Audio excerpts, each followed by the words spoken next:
Hi guys, it's Dustin from PowerBody Nutrition. Hope you're all well. Got a really good treat for you guys today. We've got two amazing guests on our live.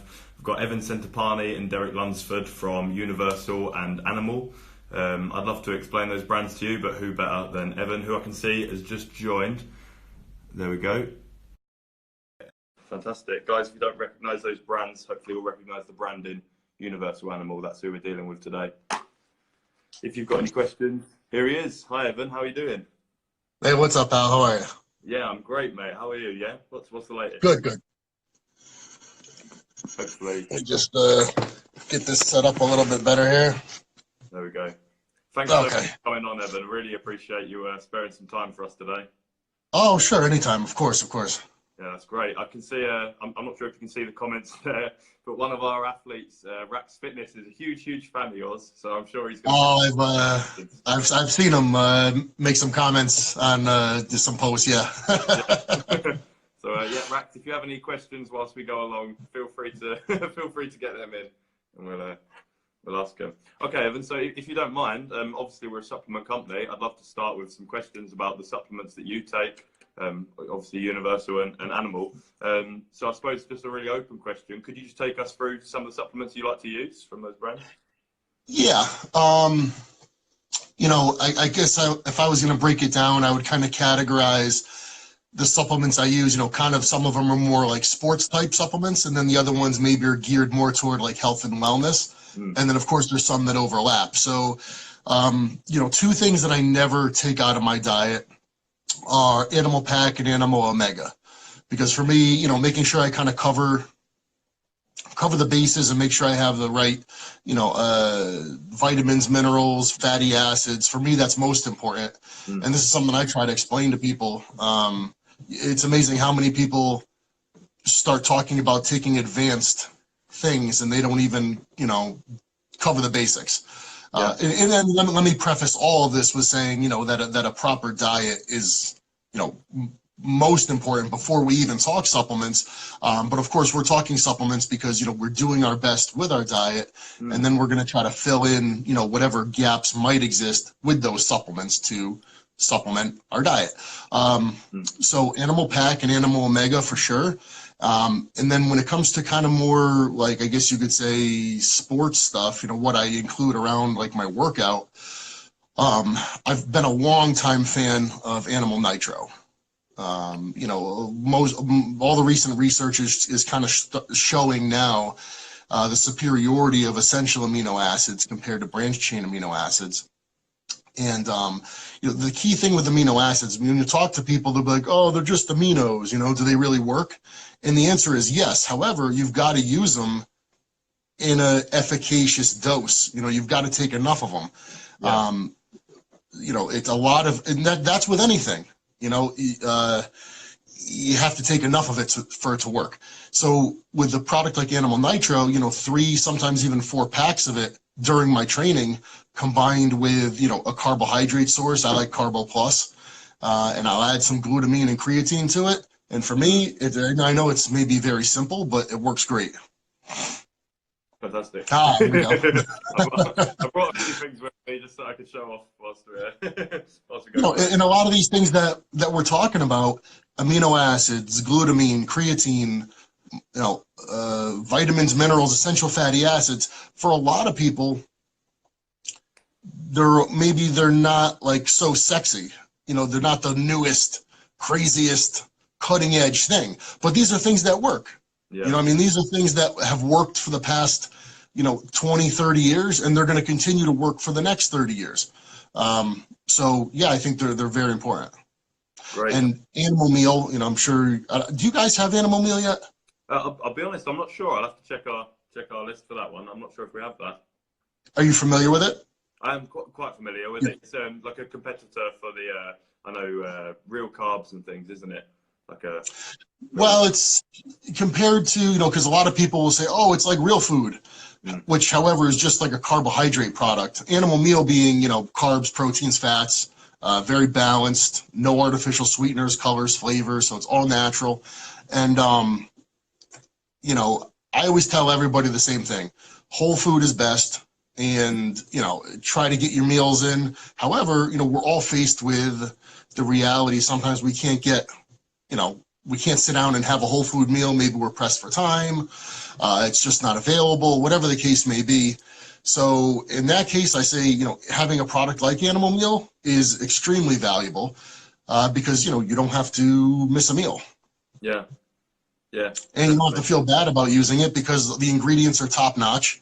It's very balanced. You're getting almost a 1-to-1-to-1 calorie ratio, carbs, proteins, fats. You know, and I'm not just saying this because I had a hand in the development of the product, but it's of its kind. It's hands down the best product on the market. Yeah, great. Yeah, I'll definitely have to have a look at that then. If you speak so highly of it, I'm going to have to look, make sure we've got that in. Just because I don't want to go too far past these guys' questions. We've had 2 people ask about keto diets. So the first person has said, you know, your thoughts on maintaining muscle mass on a keto diet, and then Rax has just asked, would you ever go back to the keto diet? So what are your thoughts?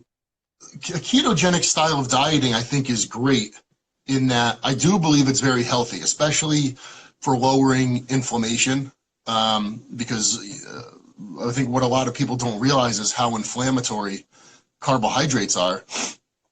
Back when I would do ketogenic diets, I felt like $1,000,000. I had no pain anywhere in my body. Everything felt great.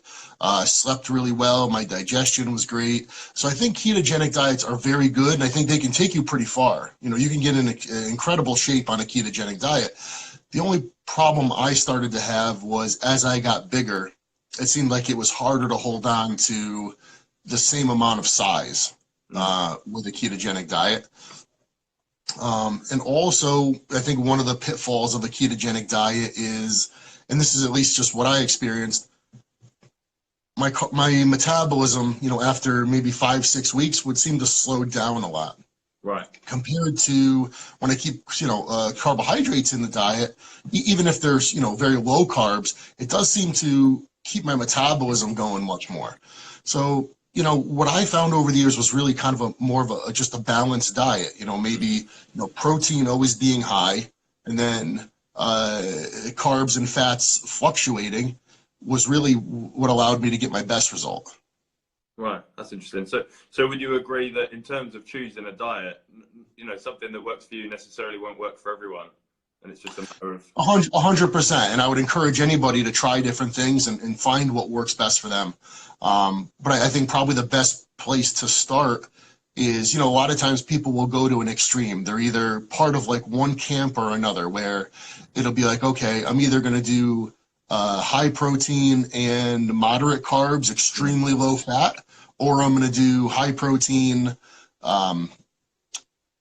you know, moderate fat and no carbs. You know, why not try something kind of balanced first? And you can fluctuate those 2 macronutrients, carbs and fats, throughout the diet and manipulate them. And kind of, I think for a lot of people, I think what ends up working best long term is kind of a cyclic approach where you cycle macronutrients. But yes, of course, anything can work for anyone. So, you know, try it and, you know, see what works best for you, for sure. Yeah. So just to confirm with the cyclic, you mean like reducing carbs for a while, reducing fats for a while, literally just yeah, or even, you know, even every few days, you know, you have a high carb day, and then, you know, maybe you back them back down, and then you have more of a moderate amount of fat for a couple of days. You know, you kind of just bring everything up and down. I always found, even with training, right, it's like we're not going to have like a 4-hour training session where we just take it easy. We're going to go really hard for an hour and then rest for a day or whatever it is. And I think diet should kind of be similar, where you attack it hard and, you know, maybe you push your body and then you pull back and, you know, feed it again. You know, kind of that up and down, you know, pushing it, pull back, push, pull back seems to be what, you know, elicits the greatest result. You know, again, whether it's in training, whether it's in diet. So that's true, because everyone's aware of that with their training. They'll go heavy for a while, and then they'll give their central nervous system a rest, and they'll go back to this. But yeah, no one really does that with dieting, so that makes a lot of sense. You know, with diet, everyone kind of wants to be here, but the body doesn't really respond to that. So I think you have to push it really hard, and then give it some rest, push it, you know, back and forth. That makes sense. Yeah, that's really good advice.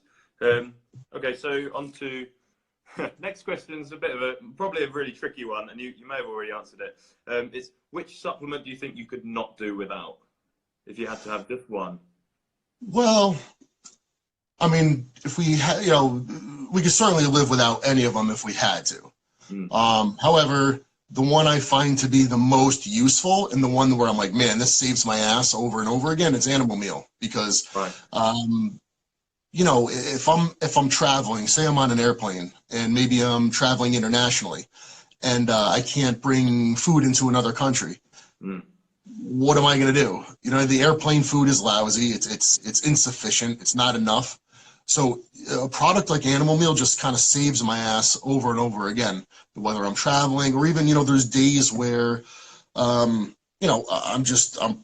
I've got to be on a phone call or I have to do this or I have to do that. And just having something there that's really a viable nutrition source has really been probably the biggest helper for me supplement wise.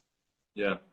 Yeah, that's good. Do you think the aeroplane meals are actually too small, or do you think it's more just being a man of your stature?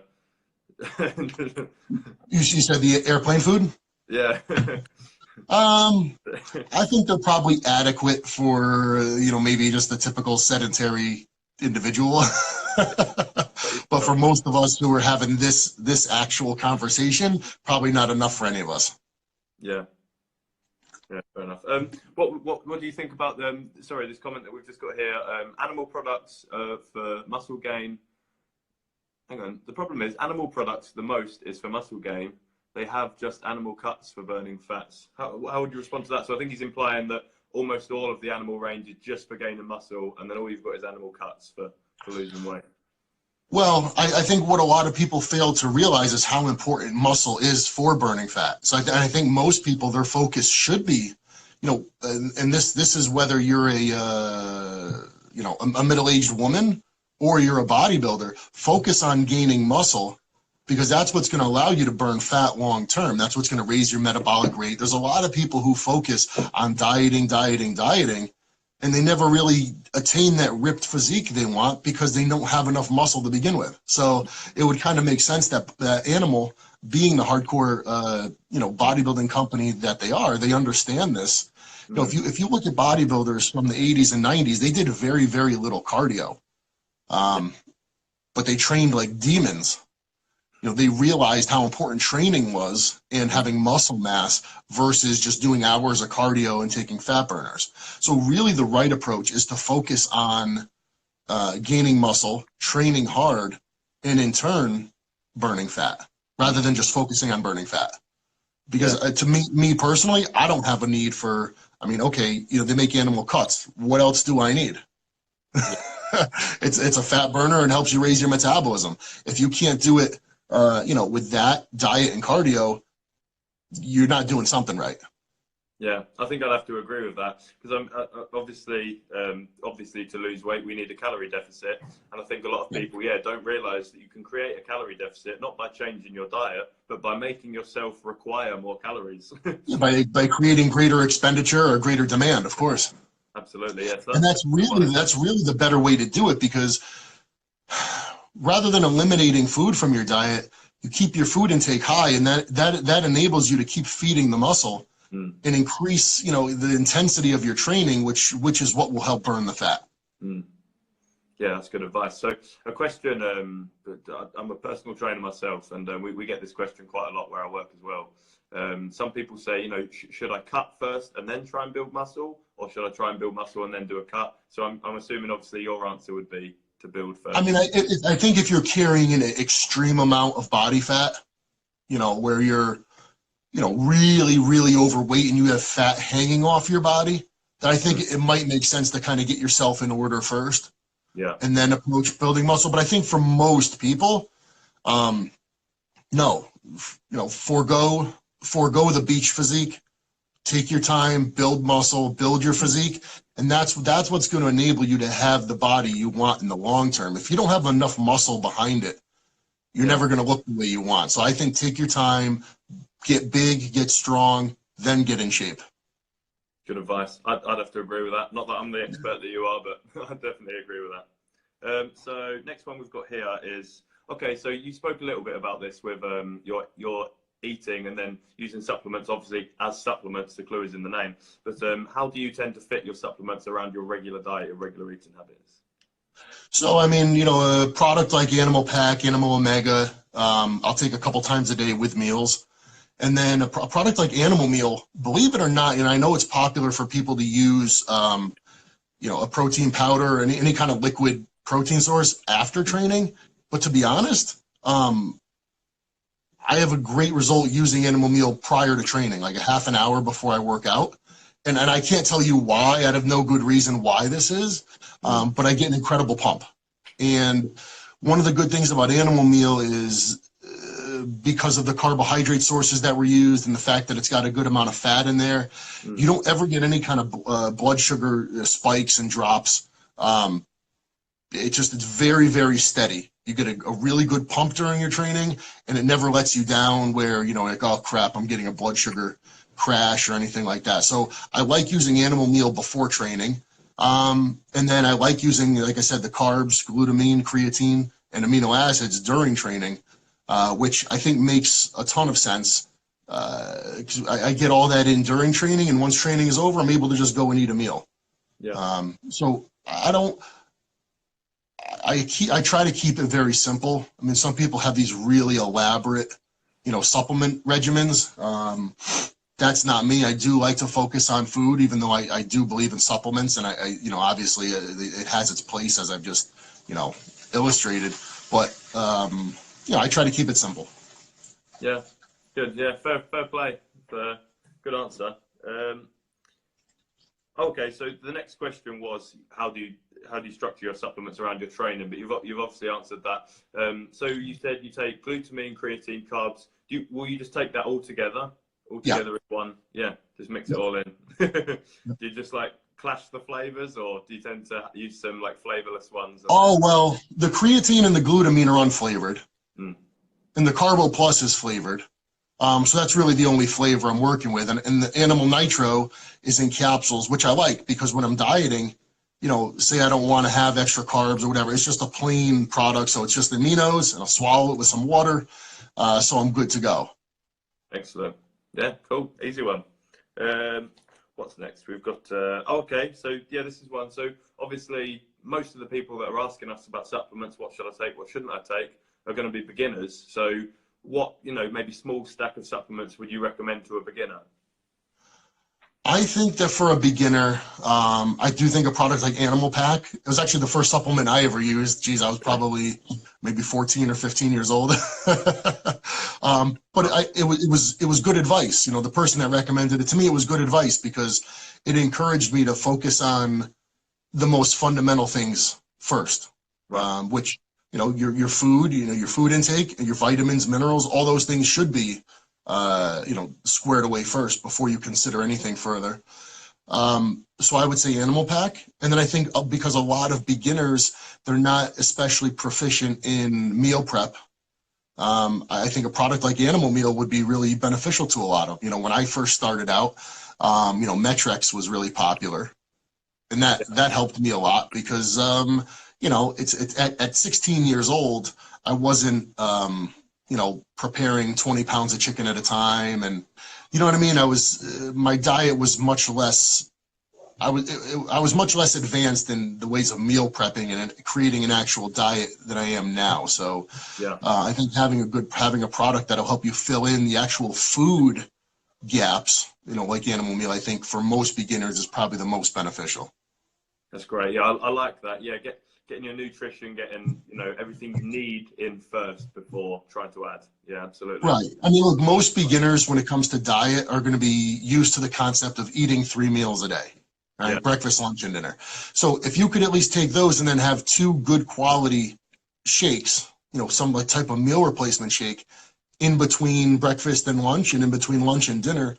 Well, now, you know, you've gone from having 3 meals to having kind of 5 doses of nutrition, and you'll be a whole lot better off. So I think for a lot of beginners, they would be pretty well served if they were to do that. Great, that's really good advice.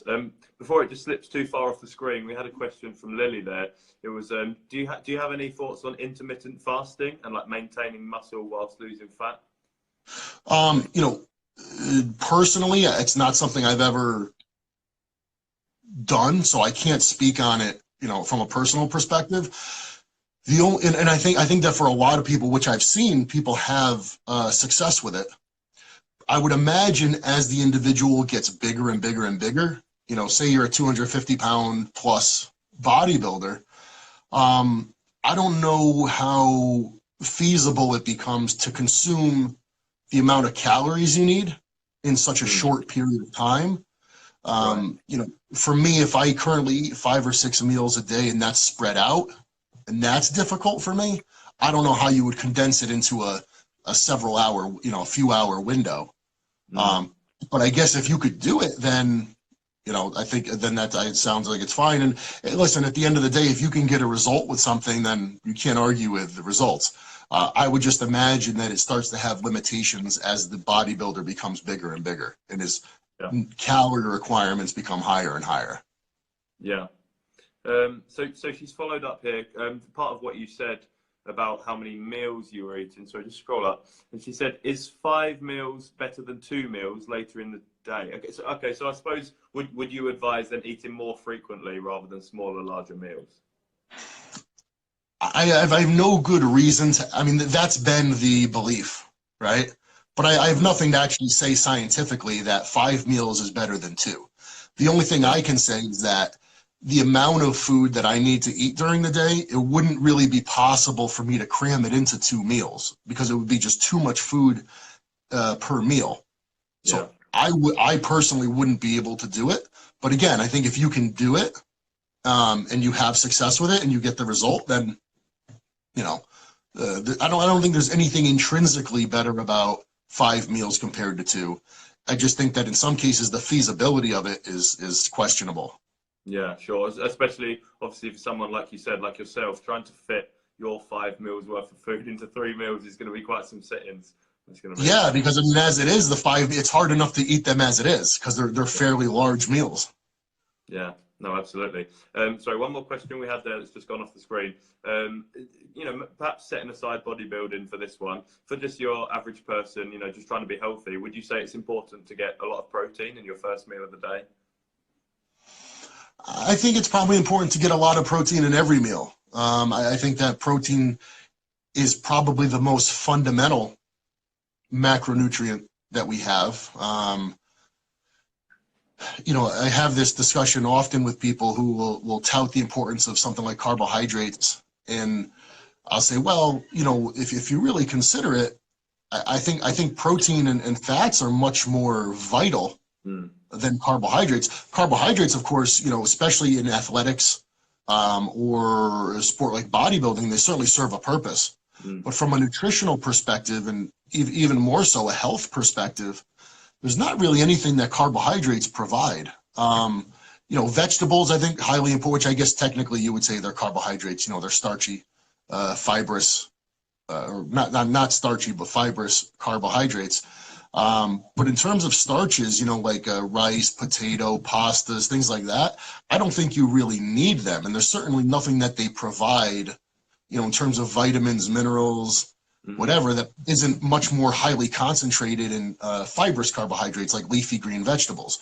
So I think if I was going to rate the hierarchy, I think protein and fats are the most important with, proteins, fats, and I guess I would say leafy green vegetables. And then starches and things I think really come kind of last because I tend to view them as purely just a calorie source. Yeah. And something, just for size and actually to keep my metabolism stimulated. Yeah. But so I think for your average person, I think the focus should be primarily on protein and fats, good proteins and good fats. Yeah. Because I think obviously a lot of people, we know to lose weight, obviously, it's calorie deficit is the number one most important thing. But a lot of people obviously confuse that with just cutting out carbs. And I think what they're confusing is like what you're saying. They're thinking potato, pasta, bread. They're thinking these types of carbohydrates, which don't provide a lot. What would you say in relation to that in terms of cutting out carbs to lose weight, as opposed to just keeping balanced and bringing your calories down? Well, again, I think that the focus, I think that proteins fats, and some leafy vegetables should serve as the basis of your diet. And I think that carbohydrates can be used, if you're someone who's weight training, you have to figure, okay, well, you know what? Let me include, if I'm going to have carbohydrates in my daily diet, let me start by including them in my pre and post workout meals. So let me just have them maybe in 2 meals and see how it goes from there. I could either make the decision to add more of them from there, or I guess possibly take some away. But, as you said, a calorie deficit, just cutting back on carbohydrates isn't going to be all that effective if those calories are just simply replaced with something else. Yeah. Yeah, no, good answer. We just missed a question as well. When you want to grow muscle mass, how will you approach the insulin aspect? Going with carb cycling strategy or going with the same amount of carbs for every meal whilst you're bulking? Does that question make sense?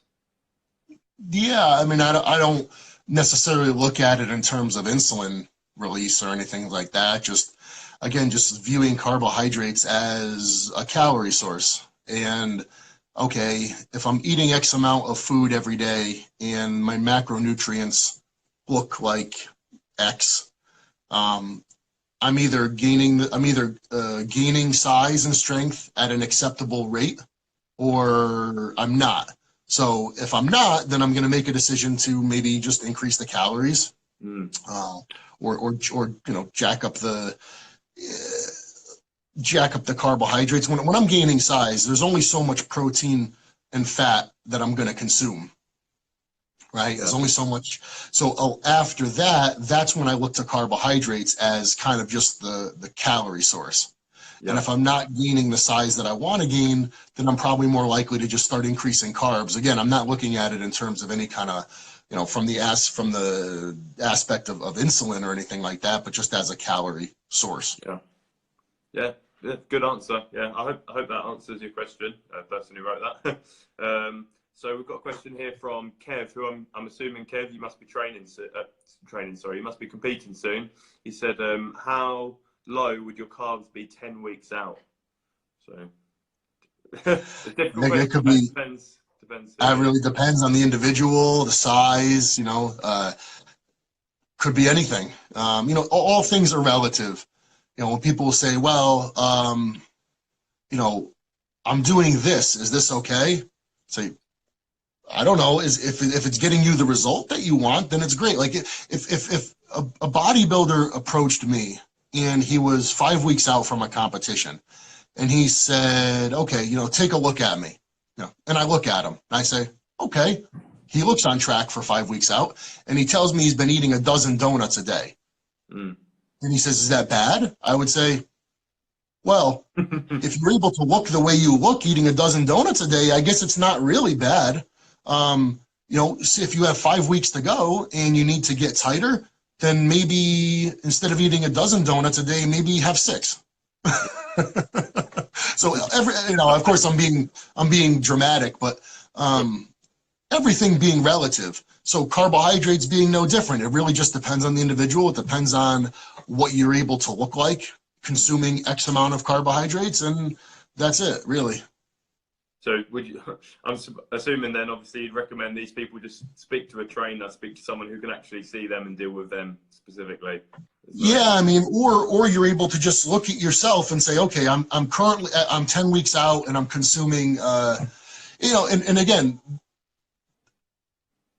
it's not like you just begin a contest prep and you throw everything out the window that you've been doing, right? It's, okay, I'm in an off season and I look a certain way and I'm eating X amount. So now I'm going to transition into a contest prep. So I'm going to just adjust things slightly. You're going to work off of what you've been doing in the off season to move toward a contest prep. Yeah. So it's not like you just go from, it's not like you've been having this off season and then all of a sudden you just, you dream up a new diet. It's a progression and you're just working off of what you've been doing, because ultimately all things are relative and the whole thing should just be a progression. Yeah.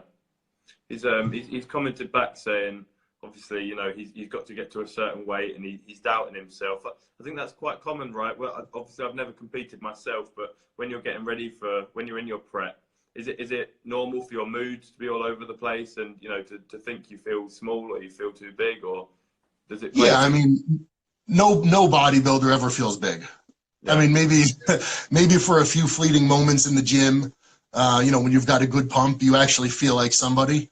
But the rest of the time, you're going to feel small. And I think pretty much every bodybuilder feels that way. Yeah. And in terms of mood, I mean, you shouldn't be all over the place.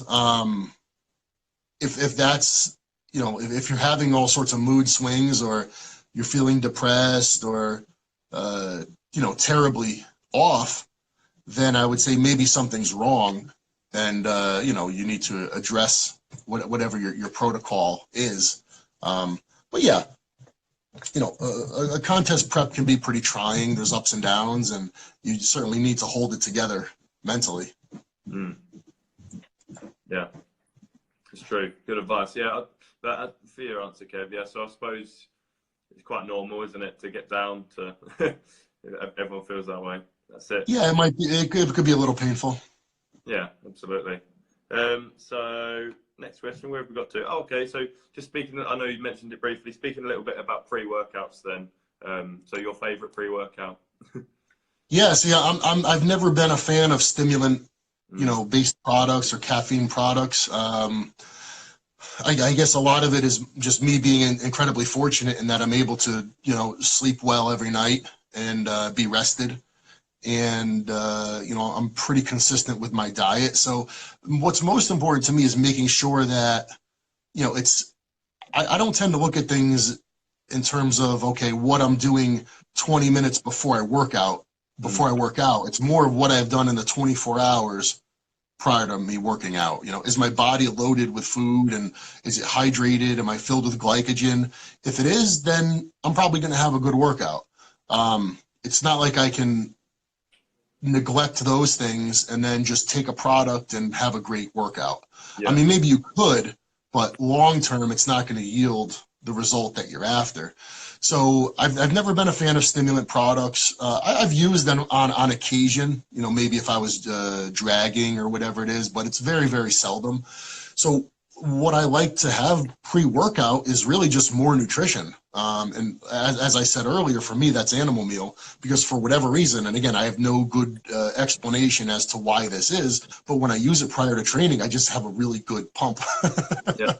And, you know, it never messes with my stomach or my blood sugar or anything like that. So I just like to, you know, and even during training, right, it's kind of just a further extension of that. It's just more nutrients. It's more carbohydrates and amino acids. You know, John Meadows did a great job of explaining it one time, where he said, you know, when you're training, you're digging a ditch, right? But if you're able to kind of pump your body with nutrition during training, you don't dig yourself into such a deep ditch.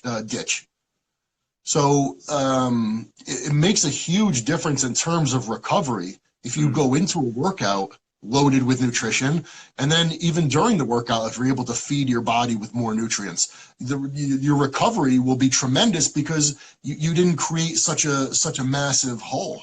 Yeah, that's really good advice. And for a lot of people, you know, when you're a beginner, anything works. As you go on, and you, especially once you start getting a lot bigger, recovery becomes such a limiting factor. I mean, look at a lot of bodybuilders, and they're walking around at 250 pounds plus. Their body doesn't want to be that size, right? They have to keep feeding it. You know, maybe even taking other things to be that size. So you're doing everything you can just to be that weight, right? Now you go in the gym, you start tearing it back down. It's very easy just to go backward. So it's really just a game of recovery into how can I stay in the positive? How can I stay anabolic? And to do it, you just need to keep pumping the body with nutrition. That's really good advice, actually. That's a good way of looking at it. I like the ditch analogy. Yeah, that's really true. You don't want to go too far backwards. Yeah. Right. We had one really good question that I liked actually come up, was obviously I mean, we can see from the comments, a lot of people look up to you. Who do you look up to? Who's like your inspiration? Do you have some inspirations? My father. In the bodybuilding world, you know, growing up, I was always a Dorian fan because he just seemed like a man. You know, he's kind of a man's man, a bodybuilder's bodybuilder. No nonsense. You know, not someone who was bodybuilding for the, you know, to gain fame or, you know, to get women. He was just bodybuilding because he wanted to bodybuild and he wanted to win. So that always spoke to me. As I went on and became, you know, more of a student of the sport, I became a bigger and bigger fan of Lee Haney. And to this day, I would say he's, you know, I mean, Arnold is Arnold, and, you know, Arnold is incredible, obviously. But Lee Haney is probably, I think, the greatest Mr. Olympia ever, and therefore the greatest bodybuilder ever, because he, I mean, he looked incredible. He was able to maintain his health, and I mean, really just such a gentleman. I've been you know, fortunate to be around him several times, and he never fails to go out of his way to maybe engage another person, encourage someone else. He's truly a gentleman. He's a credit to the sport. And even physique-wise, you know, all things considered, he's the greatest bodybuilder ever. So, yeah, he's certainly an inspiration. Nice. Yeah, I think I have to agree with you there. Touching on what you said about Dorian, saying, you know, like he's a man's man, he really wanted it that bad. Do you think that like people like Dorian kind of made it seem a little bit more accessible, like more like you could do it from an early stage? That they weren't just I think something you could work towards. Yeah, I mean, listen, I think Dorian's story spoke to a lot of people because, you know, most people aren't Flex Wheeler or Kevin Levrone or Sean Ray, you know, living out in California, you know, training at Gold's Gym in Venice Beach, you know, driving around in fancy cars. You know, here you have a guy like Dorian from, you know, kind of an unheard of town in England, training in a basement, you know, and to see him go on to become the best in the world several times over. Yeah, hell yeah, that speaks to, you know, that speaks to you as an aspiring bodybuilder, because you say, well, I'm fucking nobody. I'm training in my basement. So yeah, man, that's really cool shit. That's very inspiring to a lot of people. I like that, and I think you've gained a new fan there as well. She's come back again saying that's how you come across, so that's nice. Someone's written a comment there, which would actually be a question that I'd really like to ask as well. Whilst they're bulking, they've said, you know, when you're trying to up your calorie intake, for the first few days, that's fine. And then obviously after a few days, it kind of accumulates and you feel really full, really bloated. Right. How do you experience that, and how do you deal with that? Yeah, and this, I think, is where, you know, food selection becomes very important, and to choose foods that digest very efficiently. They're going to give you the same macronutrient content and calorie content that you're after, but they're going to digest easily and digest efficiently. You know, people will say, well, you know, you shouldn't eat white rice. You should only eat, you know, brown rice, or, you know, go for the most complex carbohydrates. My God, if you do that, you'd be so full all the time. You know, so I think you need to look to food sources that digest easily. Yeah. That's why even, you know, making animal meal, one of the key goals was to create a product that could, you know, provide you with a sustained release, however, not fill you up so much that if you're someone who is trying to gain size, you know, that it would prevent you from eating again in an hour or 2 hours, whenever it is you need to eat again, to just get in that food volume, because that's what it becomes, is a volume, a numbers game. You know, how much can I consume within these next 24 hours? And in order to do it, you need food that processes quickly. Yeah. If things are just sitting around and taking too long to digest, you're never going to do it. So, yeah, I mean, that's the best advice I could give, is to, make sure you're not consuming anything that is going to cause any kind of gastrointestinal distress. Yeah. Pick foods that digest well for you and digest, I don't want to say rapidly, but efficiently. You don't really have to worry about food digesting too quick if you're gonna have to eat every 2 hours. That's good. Okay, yeah, that's really good advice, actually, because I think a lot of people, obviously, they'll just look at the label, and when they're bulking, they'll just be looking for higher numbers. They won't be thinking about, how's my body going to cope with this? They're just going to be looking for large Yeah, calories. because you may be consuming foods that they don't sit well with you, or they take too long to digest, or they cause bloating, or they cause gas. If you're walking around all day and you have a lot of gas or bloating, that's probably a sign maybe you're eating foods that aren't quite right for you. Or maybe there's something off in your digestion that you need to address. Yeah. No, really good advice. Because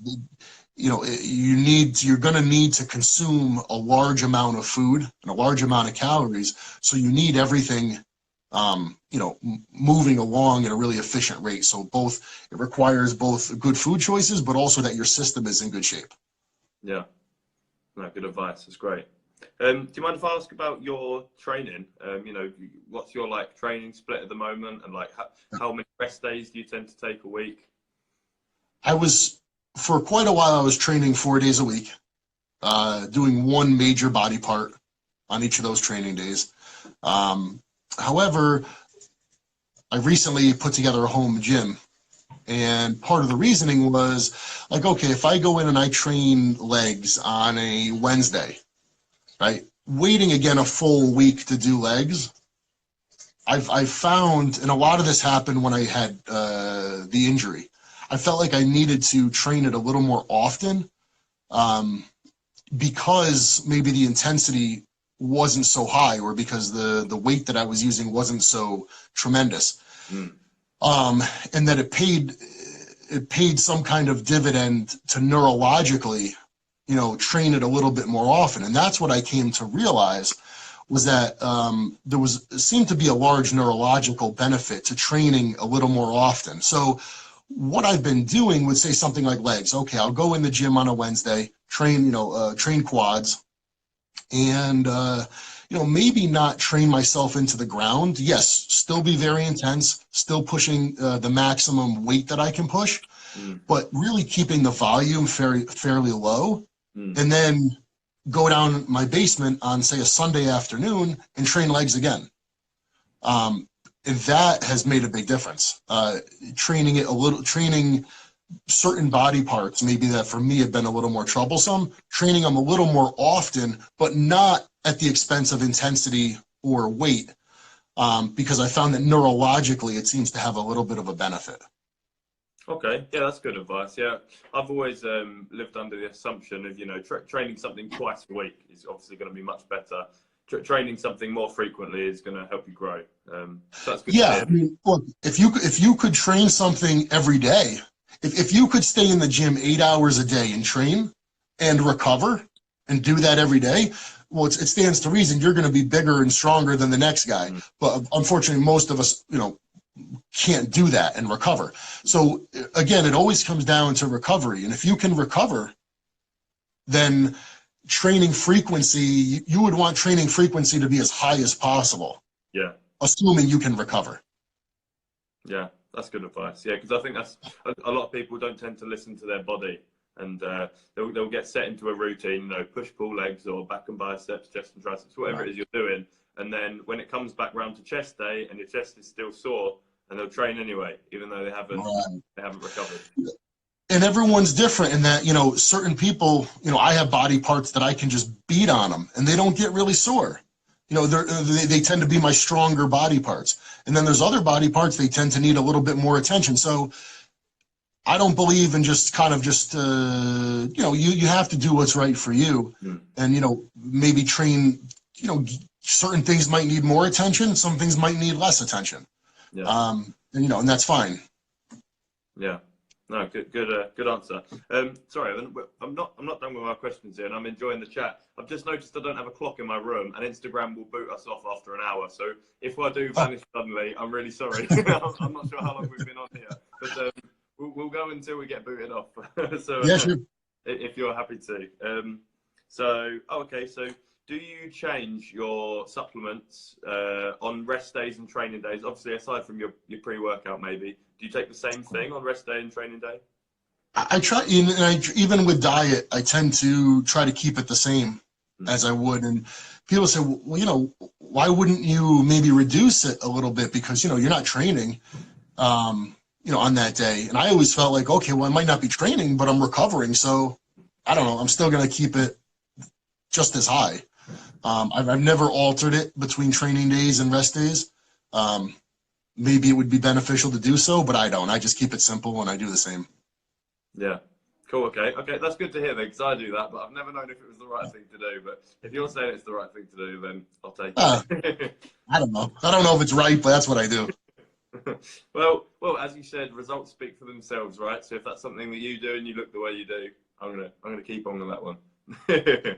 Good.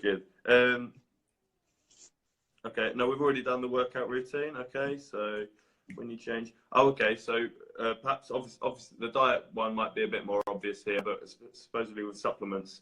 So when you're changing from bulking to cutting, or prep and off season, what quite specifically changes for you with your supplements and with your diet? Obviously I'm always going to consume animal pack and animal omega, because they're just, foundational nutrients.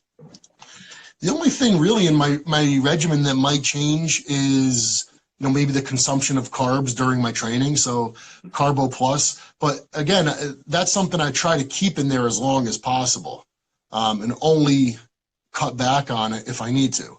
Yeah. I haven't prepped with animal meal before because it's fairly new. Although I have a guy that I'm training at the moment, and well, he's a friend of mine. I wouldn't say I'm training him, but he'll look to me for advice and et cetera, et cetera. Well, the other day, he asked me to take a look at him. He's 4 weeks out from a show, and he looked fantastic. He said, I'm not going to tell you what I'm doing yet, but just take a look at me, see what you think, and then I'm going to tell you what I'm doing after. I said, okay, fine. So I look at him. I said, yeah, you look good.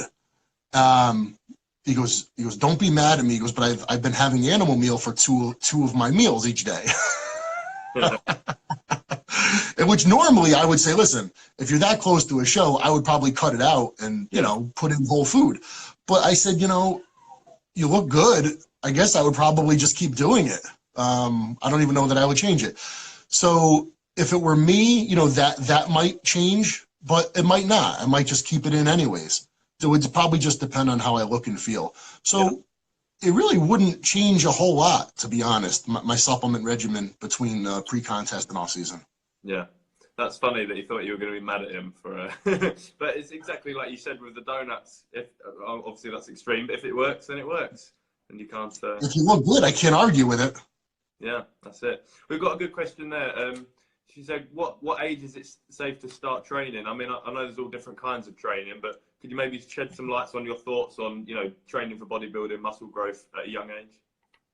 I think by the time you're, say, 14, 15 years old, I think the smartest place to start is with body weight, movements, calisthenics, push-ups, pull-ups, learning your body. But ideally, before you go and you pick up a weight, you should know how to contract the muscle. You should have an understanding of your body, and you should be able to, make a muscle burn or feel a certain muscle group without the addition of weight, maybe just using your body. Mm-hmm. So everyone should learn how to do a body weight squat. Everyone should learn to do body weight dips prior to ever picking up a weight. So I think I think everything should be a progression. So if you can learn your body, use your body weight, and then once you've kind of plateaued, you've mastered it, then you pick up, you go into the gym. I think that makes sense. But I think actual bodybuilding training, I would say probably, 17, 18 years old. Okay. When you're close to having finished growing, your bones are probably done. Yeah. Yeah. Yeah. I mean, I guess some people do continue to grow into, maybe 20, 21 years old. Yeah. But I don't know how much, that was always the caution. Well, if you work out, it's going to stunt your growth and it'll close the growth plates, etc. I don't even know if that's true or not. But I think if you're 15 years old, I don't know if training should be, your number one priority anyways. I don't know how healthy it is mentally. Have some fun with your friends, focus on your schooling, and, if you enjoy working out a bit, then I think that's great. Yeah. It's okay for us once we're adults to have severe body image issues, but I don't think it's not healthy. Yeah, we can be all fucked up as adults. Yeah, that's it. Yeah.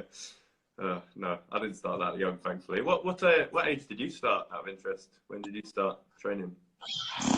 With actual weights? Yeah. I think I was geared towards bodybuilding. I think I started with weights around 15 years old.